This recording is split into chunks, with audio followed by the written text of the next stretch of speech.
তৃণমূলে তো লাজ লজ্জা বলে কিছু নেই। কত বড় অসম্মান করা হলো তাকে, যে যুবরাজের ছবি ওপরে স্বামীজির ছবি নিচ্ছে। আজকে স্বামীজির জন্মদিনে শিকাগোতে গিয়ে উনি একবারই বলেছেন, গর্ব করে বলুন আমরা হিন্দু। তো আমরা উনার পথ নির্দেশক। তো আমরা যদি বলি যে আমরা হিন্দু, যারা হিন্দু তারাও যদি বলে হিন্দু, ওনারা বলবে এরা বিজেপি। একটা মিছিল করলেন এবং স্বামীজির আজকে জন্মজয়ন্তী, আপনাদের দাবি সেখানে, এবং আমরাও দেখলাম যে হোর্ডিং বেশি যুবরাজের, এই নিয়ে কি ক্ষোভ প্রকাশ করছেন আপনারা? দেখুন, আমরা তো বরাবরই দেখেছি, কারণ তৃণমূল মানে দলটাই জানি প্রথমত। আর দ্বিতীয় কথা হচ্ছে, আজকে আমরা দেখলাম যে স্বামীজির ব্যানার নিচে যুবরাজের ব্যানার উপর।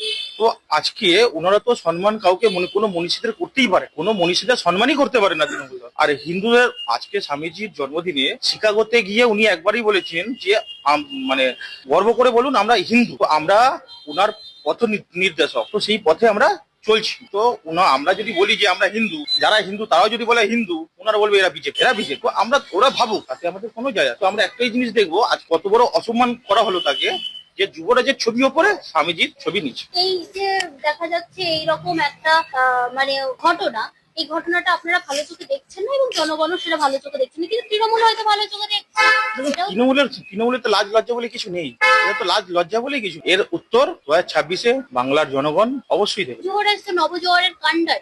ওটা ওদের ভাষায়, বাংলার মানুষের ভাষায় নয়। বাংলার মানুষ জেনে গেছে যে 2026-এর নির্বাচন তৃণমূলের বিষয়। তাই হয়তো স্বামীজির পোস্টার নিচে এবং তার পোস্টার উপরে ওনারা তো নিজেদের কি মনে করে, স্বামীজি তো নিজেদেরকে মনে করে। ওরা কি মনে করে, মানে কোনোদিনও সম্মান করেছে তাদের? বরাবরই দেখেছি।